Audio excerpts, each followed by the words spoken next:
Imagine you are born into a world of, like, absolute plenty. Right. Your refrigerator is full, your neighborhood is relatively safe, and you have, never once missed a meal in your entire life. Yeah. Yet, for some reason you just cannot explain, your body is quietly, desperately hoarding every single calorie you consume. It's terrifying. It is. It's pushing you toward insulin resistance, toward obesity, toward cardiovascular disease. And it is doing this because your cells are absolutely terrified of a famine that ended, 50 years before you were even born. It is a chilling reality to confront, honestly. You walk around assuming that your physical reactions or, your sudden spikes of anxiety or your deepest instincts just belong to you. Right, like they're just yours. Exactly. But the science is showing us that your biology is often reacting to ghosts. Yeah. Or consider something purely psychological, right? Mm-hmm. Have you ever felt a sudden, unexplainable burst of rage when a specific boundary is crossed at work? Yes, all the time. Right. Or maybe you have a profound, highly specific talent, like an intuitive grasp of mechanical engineering or an ear for complex harmonies that you seemingly just pulled out of thin air. Yeah, those unexplained gifts. Exactly. You've probably spent your whole life thinking of these traits as the quirks that make you, you. Yeah. But what if they aren't entirely yours? What if, in those moments of sudden fear or natural genius, you're actually acting out a script that was written centuries ago? Which completely challenges the core assumption of modern individualism. Oh, totally. We love to think of ourselves as blank slates, right? As self-made entities. We really do. But the truth is, we don't begin with ourselves. We are the living, breathing continuation of people we have never met. We are carrying their unresolved terrors and, well, their unacknowledged gifts, too. Okay, let's unpack this. Because our mission for today's deep dive is to figure out exactly how our ancestors continue to live inside us, both biologically and psychologically. It's such a massive topic. It really is. And we have an incredible stack of sources mapping this phenomenon across 3 entirely distinct fields, which is just wild. The overlap is what gets me. Right.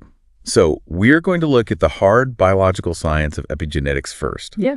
Then we're going to explore the psychological frameworks of Carl Jung and Dr. Richard Schwartz. Yeah. And finally, we're going to dive into the incredibly sophisticated, ancient spiritual traditions of the Yoruba people. And what is so compelling about looking at this through these 3 specific lenses is the convergence. Yeah. Whether you are peering through the lens of a high-powered electron microscope or, analyzing the dialogue on a modern therapist's couch or participating in an ancient African ritual, you are staring at the exact same human reality. It's the same thing. Yes, the past is not a dead, static thing. It is an active, biological and psychological mechanism shaping your present reality. I want to give you a way to visualize this before we get into the heavy science. Yeah. Think of your mind and your body like a massive, ancient, inherited family estate. Oh, I love this analogy. Right. Because you didn't pour the concrete for the foundation. You didn't choose to build those weird, hidden rooms in the basement. No. And you definitely did not buy that massive, immovable, antique mahogany dining table taking up half the living room. Mm-hmm. But for better or worse, you have to live in this house. You have to walk around that table every single day. That is a highly functional metaphor because the impulse for most people when they realize they have inherited a psychological or biological burden is to try and, just burn the house down. That's right. Just scorch it. Exactly. They want to completely detach from their lineage. But that doesn't work. No. The actual goal is integration. You have to walk through those inherited rooms, pull the sheets off the furniture, and take an honest inventory. Figure out what's what. Right. You have to figure out what is a structural load-bearing wall that keeps you safe, what is a beautiful antique that serves you, and what is just generational garbage that finally needs to be hauled out so you can have some space to breathe. So before we get into the abstract realms of psychology or spiritual traditions, I need to ground this deep dive in physical, verifiable reality. Let's do it. Because it is one thing to speak metaphorically and say, I carry the weight of my grandfather's grief. It is poetic. But it is another thing entirely to ask, if this ancestral influence is real, can we actually see it? Right, under a lens. Exactly. If I put a cell under a microscope, can I point to the grief? And the sources we are looking at today say yes, absolutely. We can see it through a rapidly expanding field of biology called epigenetics.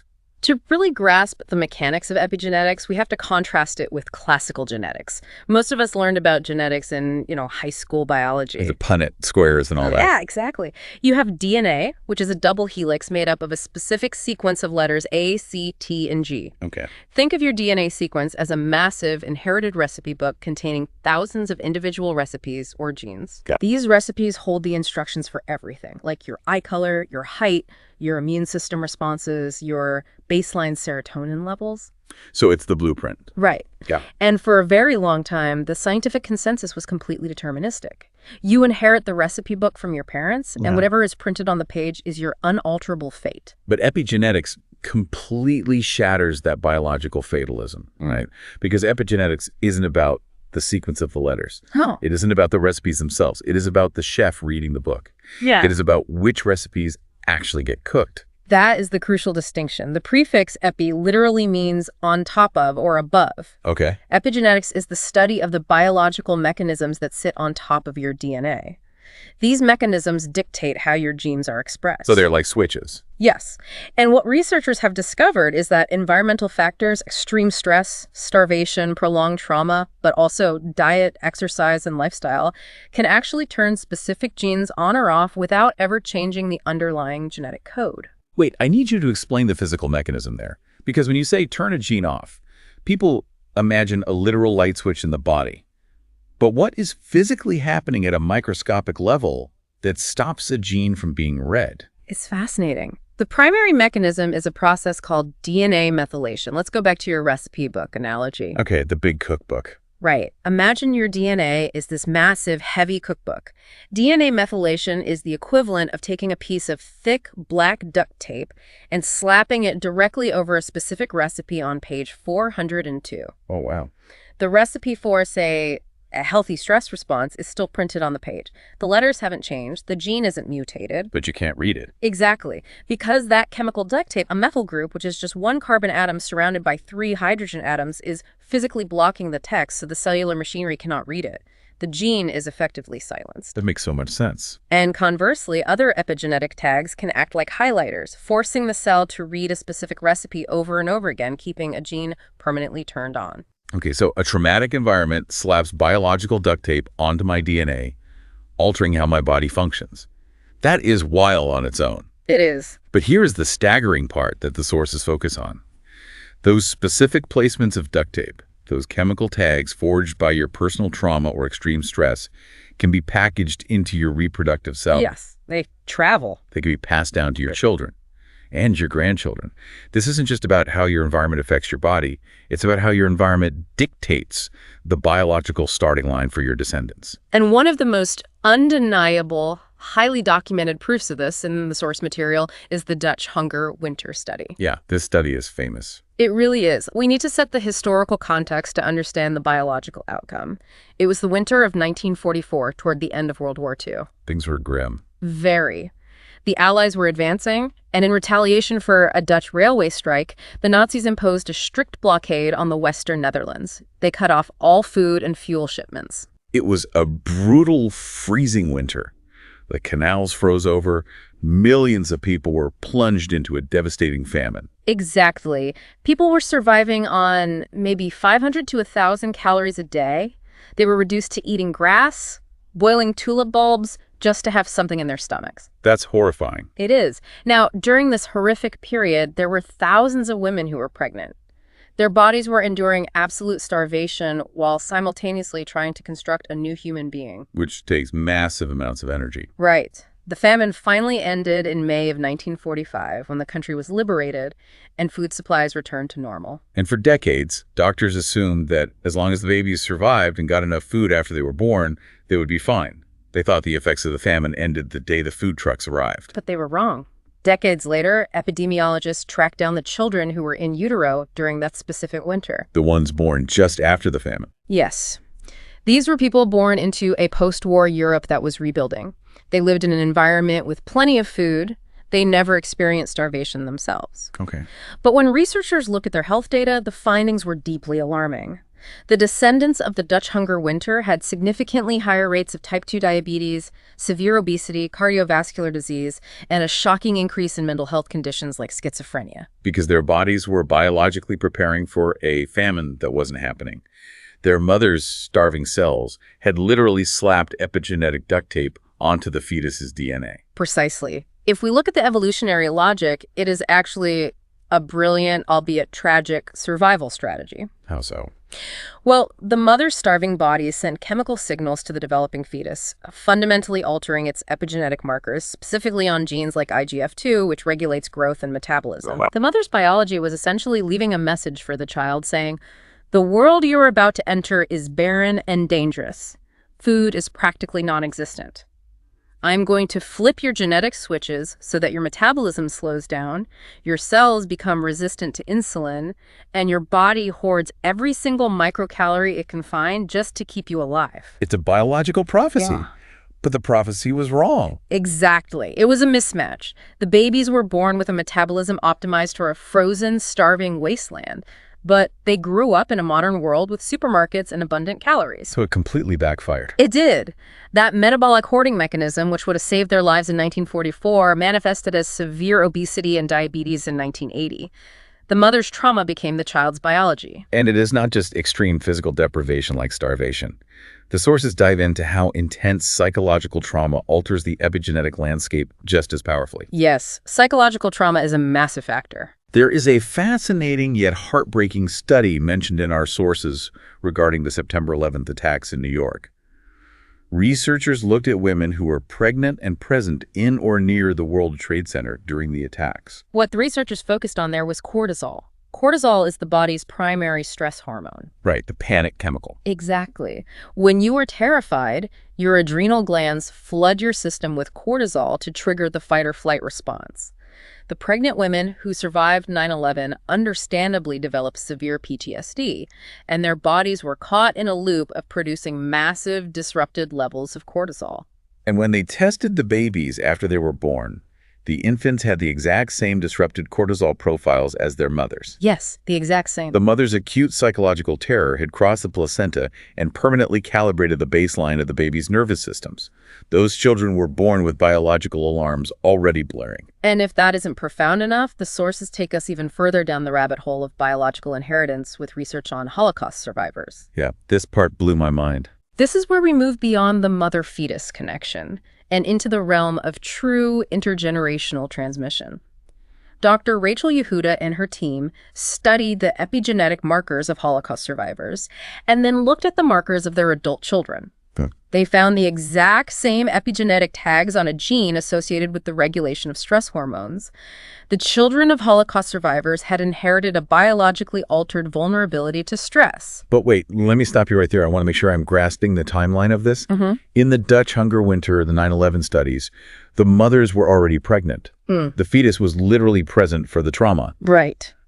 But with the Holocaust survivors, are we saying that the trauma altered the children even if they weren't conceived until 5, 10, or 20 years after the camps were liberated? Yes, that is exactly what we're saying. That is insane. And to understand how that is physically possible, you have to look at how human reproduction works, particularly for females. When a female fetus is developing in the womb, she is already developing all the eggs she will ever have in her lifetime. So all the eggs are already there. Yes. So, think about the Russian nesting doll effect. If a woman is pregnant with a girl, the mother's body is carrying her daughter, and that fetal daughter is already carrying the cellular precursors of her future children. Oh my God. 3 generations are biologically present in one body. So if a woman goes through something horrific, the flood of stress chemicals doesn't just affect her organs, it actually washes over her ovaries, altering the epigenetic signaling inside the unfertilized eggs sitting there waiting. Yes. The trauma disrupts the methylation patterns in the gametes, the sperm or the eggs. So when that egg is finally fertilized a decade later, it is not a blank slate. It's pre-programmed. It carries the chemical memory of the trauma. The biological switches have already been flipped. The child is constructed using a blueprint that has been heavily edited by the grandparents' suffering. But I need to push back here, or at least establish some boundaries on this idea, because I don't want someone listening to this to start thinking in terms of biological fatalism. If my grandfather was hunted through the woods by soldiers, do I literally inherit a memory of those woods? Like, do I have a cinematic flashback of a soldier's uniform, or is it purely an abstract physiological mechanism? That is a vital distinction to make. You do not inherit a narrative. It is not a cinematic flashback. Okay, yeah. You don't inherit the memories, the plot, or the specific characters of the trauma. What you inherit is the adaptation. You inherit a nervous system that has been pre-programmed for hypervigilance. You inherit the physiological reaction to the threat without any of the context of what the threat actually was. So it's like inheriting a smoke detector that is incredibly sensitive, but having no idea what kind of fire caused your ancestors to install it. Precisely. So in your daily life, this doesn't look like having visions of a war. It looks like having a profound, seemingly irrational fear of authority figures. It looks like chronic, unexplained anxiety. It manifests as a pervasive, low-level sense that disaster is lurking right around every corner, causing you to sabotage relationships or hoard money because your cells are convinced that safety is an illusion. And just to put a terrifying bow on the sheer scale of this biological reality, the sources mention a study done on C. elegans nematode worms. Yes, the worm study. These are tiny, transparent worms that reproduce very quickly, which makes them perfect for tracking things across multiple generations. Scientists wanted to see just how deep this epigenetic rabbit hole goes. The researchers introduced a specific environmental stressor. Essentially, they exposed the worms to a chemical that smelled like a pathogenic bacteria, a lethal threat to the worm. Okay, so a predator scent. Right. The adult worms learned to avoid this smell, adapting their behavior. And because they were stressed, their bodies produced small RNA molecules that silenced certain genes to help them survive the threat. And then they let the worms reproduce, and they removed the threat entirely. The offspring were raised in a totally safe environment. But the offspring still completely avoided the smell. They were born terrified of a threat they had never encountered. Wow. But the most staggering part of the study is how long it lasted. The researchers tracked the descendants of that original stressed worm. The trauma markers, the epigenetic avoidance behavior were passed down for 50 generations. 50 generations. I want you, the listener, to really sit with that math. In human terms, 50 generations is roughly 1,000 to 1,200 years. It's massive. The biological reaction to a threat outlived the threat itself by a millennium. It forces us to ask a profound question, doesn't it? How much of what we call human nature or personal instinct is actually just the echoed reverberation of an ancient shock? Which naturally bridges us into the next layer of this deep dive, because we've established that experience leaves a physical chemical tag on our DNA. But humans are not just collections of cells. No, we have a mind. We have a psyche. So, if trauma and experience can literally alter the physical switches on our biology, what is happening to the architecture of the human mind? How does the mind organize this inherited weight? To answer that, the source material pivots from the hard science of the 21st century to the pioneering psychological theories of the early 20th century. Specifically, the work of the legendary Swiss psychiatrist Carl Jung. Jung is everywhere. He really is. What is so remarkable about Jung is that he was talking about inherited ancestral memory decades before anyone had ever conceptualized a DNA molecule, let alone an epigenetic methyl group. Jung is such a fascinating figure because he started out as Sigmund Freud's prized pupil, right? Freud basically viewed Jung as his intellectual heir. Yes, they were very close initially. But they had a massive historic falling out over this exact topic, the nature of the unconscious mind. Exactly. Freud's view of the unconscious was incredibly localized and personal. Freud believed the unconscious mind was essentially a dark, locked basement where the individual shoved all of their repressed sexual urges, their personal traumas, and their unacceptable desires. Like a personal trash can. For Freud, the unconscious was exactly that, a personal trash can. But Jung looked at his patients, studied global mythology, analyzed countless dreams, and realized that Freud's model was entirely too small. It just didn't account for everything. Right. Jung argued that the individual human mind couldn't possibly be a blank slate that just fills up with personal neuroses. Right. Jung proposed that the psyche is actually structured in 3 distinct layers, not just 2. Yes. The first layer is the conscious mind. This is the ego. This is the part of you that is listening to my voice right now, the part that decides what to have for breakfast, the part that identifies as... It's the captain on the bridge of the ship. Exactly. Just beneath that, Jung placed the second layer, which he called the personal unconscious. This aligns somewhat with Freud's view. Okay, so this is the personal stuff. Yes. It is the repository of your personal memories, the things you've forgotten, and what Jung called the personal shadow, the aspects of your own personality that you find embarrassing or unacceptable and refuse to acknowledge. Right, the stuff we hide. But then, beneath the personal unconscious, Jung proposed a third, unimaginably vast layer.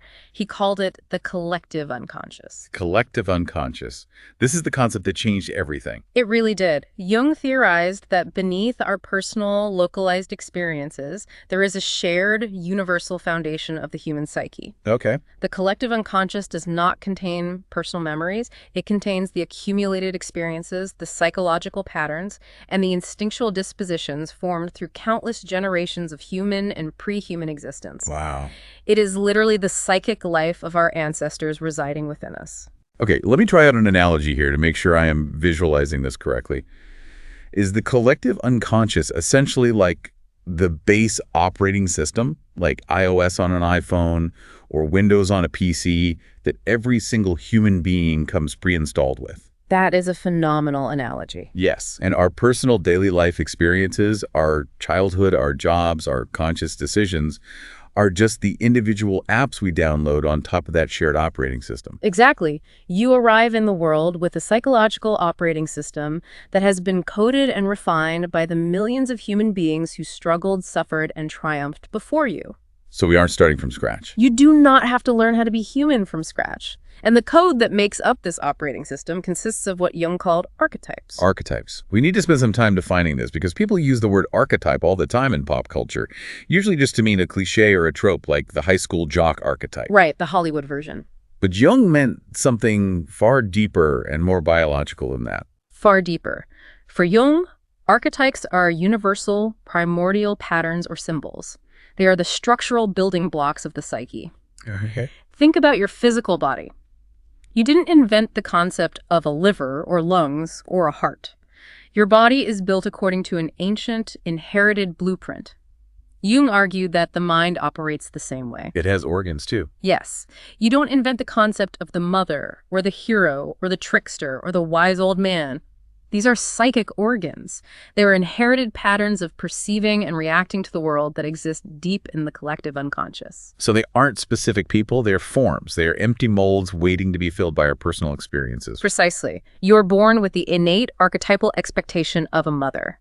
When you are a baby, you interact with your actual biological mother, and her specific traits fill that primordial mold. Oh, I see. But the mold itself, the intense psychological weight and instinctual expectation of what a mother is, was given to you by your ancestors. And the sources emphasize that this is how our ancestral lineage survives within us psychologically.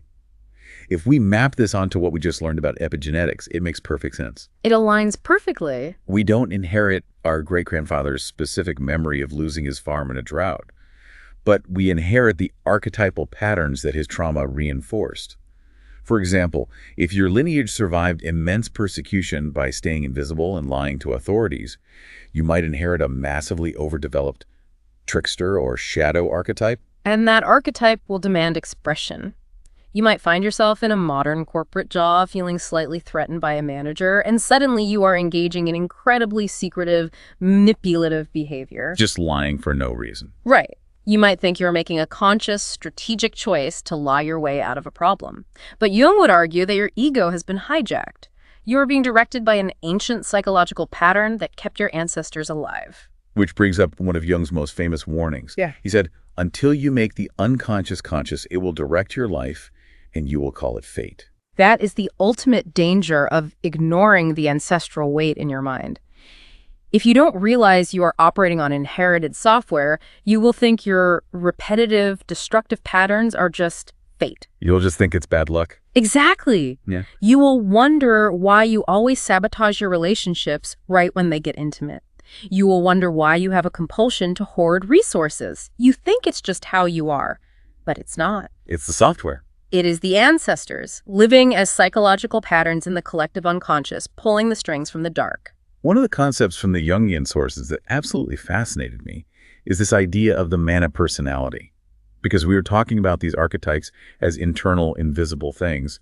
But how does an archetype actually manifest in the real world? How do we see them? This is where Jung's psychological theory intersects with history and ethology. Jung argued that archetypes carry an immense amount of psychological energy, what he called mana. Ananda. Okay. Occasionally, an exceptional human being is born whose actual historical life aligns so perfectly with an ancient archetype that they become a vessel for it. So the collective unconscious of an entire society essentially projects this massive ancient pattern onto a living, breathing person. Exactly. Think of figures like Joan of Arc, or Martin Luther King Jr., or Gandhi. These were real people with flaws and personal histories. Right. But at a certain point, their personal biographies were swallowed up by the archetype they embodied: the hero, the martyr, the savior. The collective unconscious of humanity recognized the pattern in them and projected immense psychic energy onto them. They became larger than life. They become a mana personality. They cease to be just individuals and become living symbols for humanity to navigate by. And the sources note that Jung placed a massive, almost sacred importance on the artist in this process. Why is the artist so vital to dealing with the collective unconscious? Because the collective unconscious is terrifyingly formless. It doesn't speak in language. It operates in raw emotions, instincts, symbols, and urges. It's chaotic. Most people cannot look directly at it without being overwhelmed.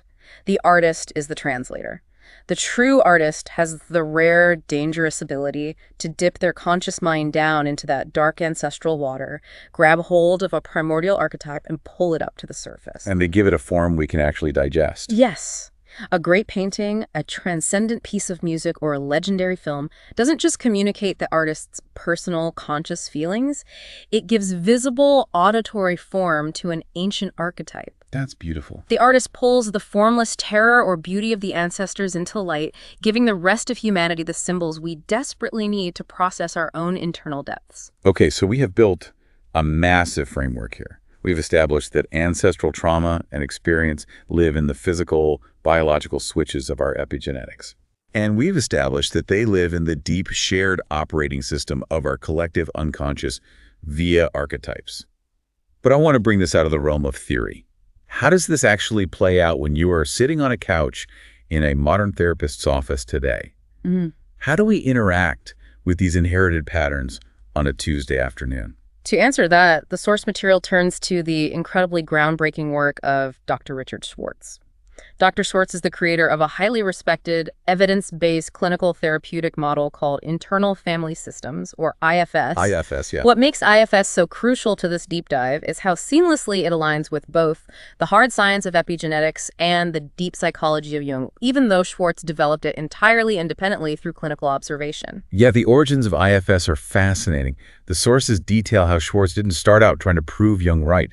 He started out as a family systems therapist. Exactly. He was trying to fix external dynamics, how a mother talks to a daughter, how a husband argues with a wife. But as he interviewed his patients, he noticed a bizarre linguistic pattern.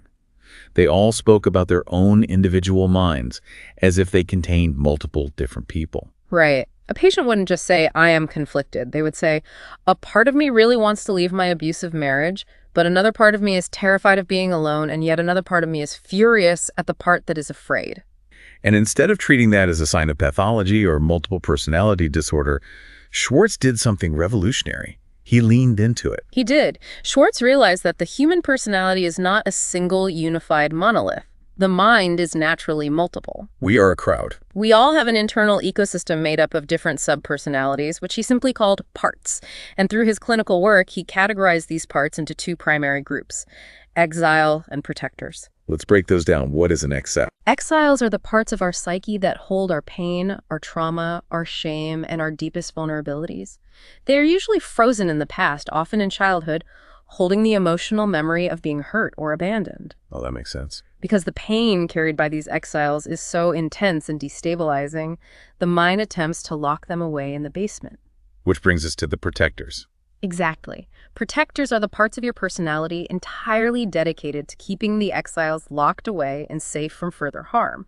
A protector's whole job is to manage your life so that you never have to feel the original pain of the exile. So they are like guards. Yes, and protectors can manifest in wildly different ways. A protector might show up as ruthless perfectionism, making sure you never make a mistake so you never feel the shame of criticism. Right. A protector might show up as intense anger, pushing people away before they can hurt you. Or a protector might show up as an addiction, numbing the system entirely. Which is a brilliant model for understanding our own personal childhood trauma. But the sources highlight a massive turning point in Schwartz's career that connects directly to our mission today. It changed everything for his practice. He started having dialogues with his patients' protective parts. He would ask the perfectionist or the angry part to explain what it was protecting. And sometimes the parts would start showing him scenes and emotional memories that clearly, undeniably did not belong to the patient. This was Schwartz's discovery of what he calls legacy burdens. Patients would be in a deeply relaxed, introspective state, communicating with a fiercely protective part of their mind. Okay. And the part would suddenly describe vivid scenes of religious persecution or fleeing a famine or surviving a war events that occurred decades before the patient was born, happening to their grandparents or great-grandparents. The patient's protector part had literally inherited the emotional burden of the ancestral trauma. It was operating a security system based on a threat from 1920. Precisely. And there's a specific, heartbreaking clinical example detailed in the sources regarding the descendants of Holocaust survivors. Schwartz would be working with a patient who suffered from debilitating chronic anxiety. Yeah. He would locate the protector part responsible for the anxiety, a part that was constantly scanning the room for danger, totally unable to relax. And when Schwartz would guide the patient to ask that protector part to just soften a little bit, to let go of this exhausting hypervigilance, the part would aggressively refuse. It would refuse because of a profound sense of ancestral loyalty. The protective part would communicate to the patient, I cannot drop my guard. If I relax for even 1 second, we will be annihilated again, just like they were. That is so intense. But even deeper than the fear was a sense of duty. The part would say, I have to carry this terror. It is my job to honor my ancestors' suffering. If I am happy, if I am carefree, it means I have forgotten their pain. I am a living monument to their tragedy. That is devastating. That twisted loyalty traps the living inside the trauma of the dead. It is the psychological equivalent of the epigenetic markers we talked about earlier. It really is. But Schwartz found a way to break this cycle, and it relies on a concept he calls self-energy. In the IFS model, beneath all the exiles and all the protectors, every single human being has an undamaged core essence called the self. The self is not a part, it is the center of the wheel. It's the real you. It is characterized by specific qualities: calmness, curiosity, compassion, courage, and connectedness. When a person is blended with a part, when they are the anger or the anxiety, they have no perspective. Right. But when they can step back and access that core self-energy, they can actually mediate and heal their internal system. And the way Schwartz facilitates the healing of these legacy burdens using self-energy is nothing short of incredible. Right. When he encounters a protective part burdened by Holocaust trauma, he doesn't argue with it. He doesn't tell it that the war is over. No, that wouldn't work. Instead, he has the patient visualize their actual ancestors. He brings the spirits of the ancestors into the therapeutic space. And then he has the patient, operating from their core self, ask the ancestors a direct question. Do you want me to carry this terror for you? Is this how you want to be honored? And what happens? The result is almost uniform. The ancestors, visualized by the patient, almost always react with intense compassion. They say, no, we suffered so that you wouldn't have to. We survived so that you could be free and happy. Please give the burden back to us. We want you to drop it. And when that fierce, anxious protector part hears that permission coming directly from the visualized ancestors, it finally exhales. It realizes its vigil is over. The legacy burden is released. It is a profoundly moving process, and it exposes a massive blind spot in traditional Western therapy. How so? Well, for the last century, Western psychology has been deeply, almost aggressively hyper-individualized. We are taught that if you have anxiety, it is strictly because of an interaction you had with your mother when you were 5, or it is a random chemical imbalance in your isolated brain. We treat the mind like a closed circuit. Exactly. We completely ignore the ecosystemic trauma, the historical weight of the lineage. We treat people as isolated floating particles rather than recognizing them as interconnected nodes in a massive multi-generational web. Right. If a tree has rotting leaves, you don't just examine the leaf, you have to look at the root system. IFS finally provides a clinical framework for examining the roots. But I have to play devil's advocate here because I want to make sure this is actually useful for you, the listener. Fair enough. If I am sitting at my desk trying to write an email and I get a sudden, overwhelming burst of anxiety. How on earth am I supposed to know if it is just my own personal stress about a deadline, or if it is a legacy burden from my great-grandfather who lost his savings in the Great Depression? That's a great point. Because I don't have a therapist sitting next to me to guide me through a visualization. That is a very practical challenge, and the answer relies on cultivating that state of internal awareness, that self-leadership. When you are fully blended with the anxiety, when your heart is pounding and your thoughts are racing, you absolutely cannot tell where it comes from. You're just in it. Right. The first step is creating space. In IFS, you literally ask the anxious feeling to just step back a few inches. You don't try to banish it, you just ask for a little breathing room. You separate the I from the feeling.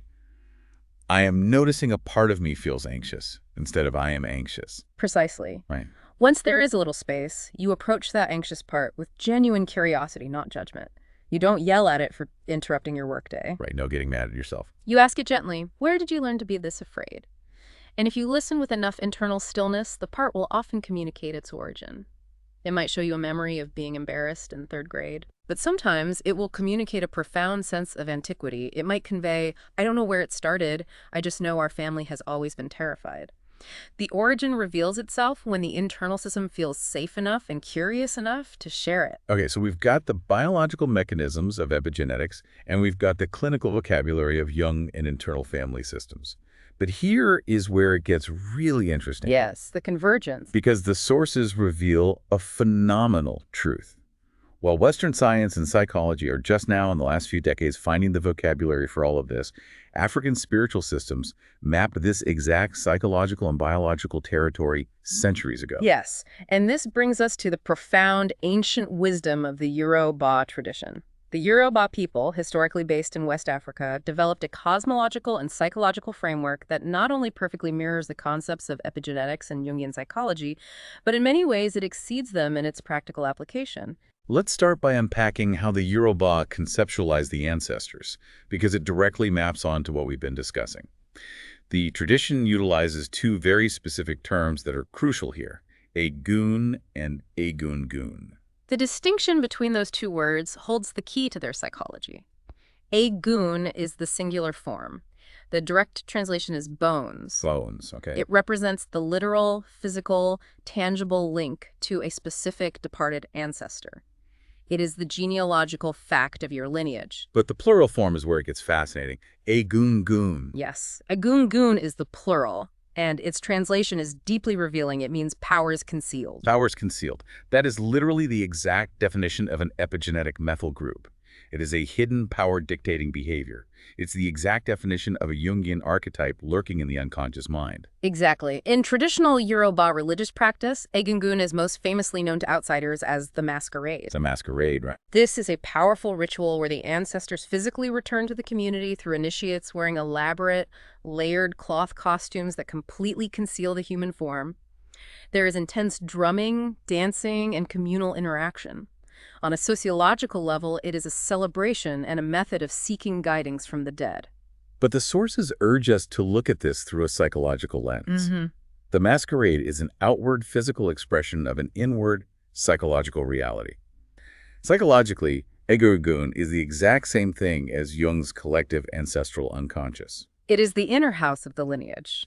The Yoruba understand that Egungun isn't just a list of dead relatives you recite. It is a living, breathing system of reactions operating inside you. It's the family's operating system. It is the family's traditional way of responding to hardship. It is the family's inherited silences, their historical ambitions, their unhealed traumas. And just like in IFS therapy, where Schwartz realized you have to directly communicate with your protected parts to heal them, the Yoruba tradition uses ritual to actively confront and communicate with the Egúngún. Yes, active engagement. You don't just go to a therapist's office, you use rhythm. The sources detail how the intense polyrhythmic drumming during these rituals actually alters the participants' brainwaves, shifting them from beta states, normal waking consciousness, down into theta states, which is the realm of the subconscious. That is a crucial mechanism. The ritual physically bypasses the conscious ego to open the doorway to the deep psyche. You bring the hidden influences, the powers concealed, out into the light of the community. So they aren't hidden anymore. Because the fundamental teaching of the tradition is identical to Jung's warning. What remains unconscious controls your behavior and acts as a parasite. But what is brought into the light of consciousness can be corrected, negotiated with, and ultimately healed. And the Yoruba mapping of the mind is so comprehensive, it doesn't stop with just the human ancestors. It extends to the universal forces of nature and human character, which they call the Orisha. The Orisha are widely understood in a religious context as deities or divine forces of nature. But if we examine them psychologically, as the source material suggests, they operate precisely as Jungian archetypes. They're the primordial patterns. They are the primordial patterns of existence. The cosmology posits that some of these forces, called the Irun Malay, are primordial energies that existed before the Earth and shaped the universe. Others are deified ancestors, the exact equivalent of Jung's mana personalities. Oh, it's like the figures we discussed earlier. Yes. These were human beings who lived lives of such extraordinary power and alignment with a specific archetype that their personal history transcended time and became a permanent psychological pattern for humanity to tap into. I really want to look at some specific examples from the sources here, because the Orisha provides an incredibly practical, nuanced vocabulary for our internal emotional states. Take the Orisha known as Egúngún. Egúngún is the divine archetype of iron, technology, metallurgy, and cutting through resistance. On a psychological level, the energy of Egúngún is the power of absolute discipline, relentless focus, and the courage to face brute reality. That's intense. When you are confronted with a massive, terrifying obstacle in your life, and you tap into a fierce, unyielding drive to labor, to invent a tool, and to aggressively overcome that obstacle, you are drawing on the archetypal energy of Egúngún. But that aggressive energy isn't appropriate for every situation, which is why you have a completely different archetype like Oshun. Exactly. Oshun is the archetypal energy of sweet, fresh water. She governs diplomacy, emotional intelligence, beauty, self-worth, and artistic creativity. The opposite of iron. Psychologically, Oshun is the power of flowing around an obstacle rather than smashing through it with iron. It is the ability to use charm, empathy, and negotiation to heal a fractured dynamic. And then there's a force like Shango. Shango is the archetype of thunder, fire, authority, and divine justice. He represents undeniable charisma, passionate leadership, and the demand for truth. But importantly, the myths of Shango also warn against the danger of unchecked pride and the destructive nature of ego when authority becomes tyrannical. I love this framework because it completely changes how we relate to our own emotions. Instead of just going to a therapist and complaining, I have anger issues or I am too passive, naming these feelings as misaligned archetypal energies completely shifts your perspective. It gives them structure. If you realize your anger is actually the energy of Egúngún or Shango manifesting without direction, it gives that feeling a structure, gives it a face, a lineage, and a profound dignity. You are no longer just a broken person, you are a manager of divine forces. Precisely. It provides an actionable framework for negotiation. And this brings up a vital point that often gets lost in conversations about ancestral trauma. We do not just inherit burdens. We inherit good things too. We inherit blessings. We inherit immense artistic genius, profound leadership capacities, deep somatic empathy, and survival wisdom. The problem is, our trauma often builds epigenetic and psychological walls around those gifts. Protectors lock away the good stuff too. Yes. Let's say you come from a lineage of brilliant musicians, but your grandfather was brutally mocked for his art, couldn't make a living, and died in shame. Okay. Sad but common. To protect the family, he instilled a belief in your father that art is dangerous and irresponsible. The epigenetic switches for creativity get dialed down. The psychological protective parts lock away the musical talent to prevent the family from feeling that shame again. So how do the Orisha help unlock it? Through devotion and ritual interaction with an archetype like Oshun, the patron of creativity and beauty, you can safely bypass that ancestral fear. By engaging with the Orisha, you are giving that suppressed creative energy a sacred name, a highly structured ritual discipline, and the ultimate permission to exist. You are telling your body it's okay. You are proving to your internal system that it is safe to express the inherited gift. It is an incredibly sophisticated, beautiful toolkit for human flourishing, which begs a massive, painful question. If this Yoruba framework and systems like it across the world are so psychologically brilliant, why are they so often deeply misunderstood, feared, or dismissed as primitive superstition? This brings us to the necessary historical context of colonial erasure. And before we dive into this analysis, It is crucial to state clearly that we are strictly maintaining impartiality here. Yes, absolutely. We are not taking a political stance or a theological side against any religion. We are simply exploring the historical and psychological analysis provided by the source material regarding what happens when one culture violently suppresses the ancestral traditions of another. Right. The sources outline a stark historical reality.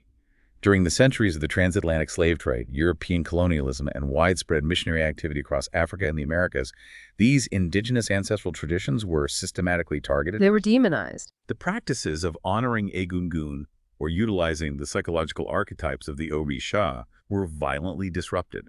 They were legally banned and ideologically labeled as demonic, evil, or primitive witchcraft. And the tragedy is manifold. People were forced, often under the direct threat of extreme physical violence or total social and economic ruin, to abandon the exact cultural mechanisms that were designed to help them process their grief. Which is heartbreaking. They were experiencing the ultimate trauma of enslavement and displacement, but the tools meant to heal that trauma were outlawed. Even worse, they were systematically taught to fear their own ancestral memory. And the sources point out a really profound, striking contradiction in how this erasure was justified by colonial powers. When you look at the major global religions that were often imposed, Judaism, Christianity, Islam, they all possess deep, foundational practices of honoring the dead. The hypocrisy highlighted in the source material is stark. Judaism is inherently, inextricably tied to the ancestral memory of Abraham, Isaac, Jacob, and the matriarchs. Jewish communities preserve genealogies, visit the graves of the righteous, and pray for the elevation of departed souls. Christianity does it too. Christianity is quite literally built around the communion of saints, the preservation of sacred relics, and the practice of asking for the spiritual intercession of departed holy men and women. Islam deeply honors its prophets, reveres its martyrs, and meticulously preserves sacred lineages. But, as the source argues, there was a massive double standard applied. When European or Middle Eastern traditions honor their spiritual ancestors, it is elevated as the communion of saints, or sacred tradition. Right. Yet when African traditions like the Yoruba perform the exact same psychological and spiritual function honoring their elders, seeking guidance from the departed and connecting with ancient archetypes, it was aggressively labeled as idolatry, animism, or witchcraft. It was a very deliberate framing. The source argues this unequal standard had very little to do with pure theology and everything to do with colonial power dynamics. It was a mechanism for invalidating a culture's legitimacy to justify subjugation. And the psychological devastation resulting from that systemic erasure is immense because, as we've firmly established through the science of epigenetics and the theories of Jung, separating a culture from its rituals does not erase the ancestral influence. The biology doesn't care about the laws. Exactly. The biological tags are still there. The collective unconscious is still operating. Suppressing the tradition doesn't delete the ancestors. It just makes them unconscious. Which brings me to a broader, somewhat terrifying psychological question. If an entire culture is systematically taught to fear and suppress its own ancestral memory for centuries, does that collective shadow, to use Jung's term, just grow larger and more destructive over generations? Does the epigenetic pressure cooker just build up? Absolutely. The fundamental rule of the human psyche is what is not consciously remembered and processed is unconsciously repeated. Unconsciously repeated. If you force a lineage to suppress its immense grief and terror, that pain will mutate. It goes underground, but it doesn't lose its power. It might show up 3 generations later as pervasive emotional distance in marriages. Or worse. It might manifest as unexplained, explosive violence, or chronic addiction, or deep-seated self-hatred. The pain controls the family from the dark. So recovering ancestral consciousness, whether through tracing your genealogy, going to IFS therapy, or engaging with traditions like the Yoruba, isn't just a fun historical hobby. It is a profound, necessary act of psychological and biological healing. It is about restoring dignity to places where there was only humiliation. Yes. It is about taking the duct tape off the DNA. It is about illuminating the dark rooms of the collective unconscious. So we have mapped the entire landscape of this phenomenon. We've looked at the biological switches of epigenetics, the psychological architecture of Jung and IFS, the ancient archetypal wisdom of the Yoruba, and the historical trauma that forced so much of this into the shadows. It's a massive journey. It is. We finally arrive at the most crucial question of the deep dive. How do we actually heal the legacy? What is the actionable path to integration for you, the person listening to this right now, who realizes they are carrying a heavy ancestral burden? The Yoruba tradition provides a perfect synthesizing model for this final step through the concept of Ori.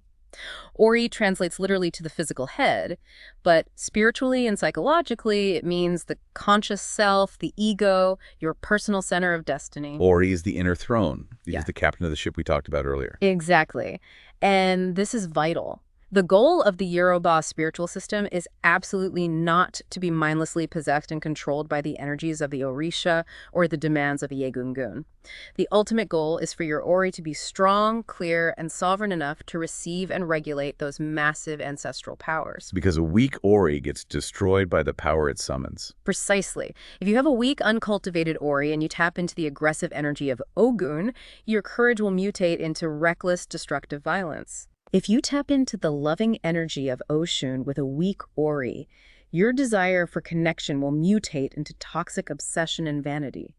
But a strong, sovereign Ori stands firm and says, this ancient power moves through me, it informs me, but it is not the whole of me. I'm in control of how it manifests in this modern moment. That is exactly like IFS. It is the exact same concept as self-leadership. The core self has to regulate the protective parts so they don't hijack the whole personality. It's like being the conductor of a massive, complex orchestra. That's a great way to look at it. You have a beautiful symphony of ancestral traits, instincts, and archetypes. But you don't want the tuba, or one specific inherited trauma response, drowning out the entire performance.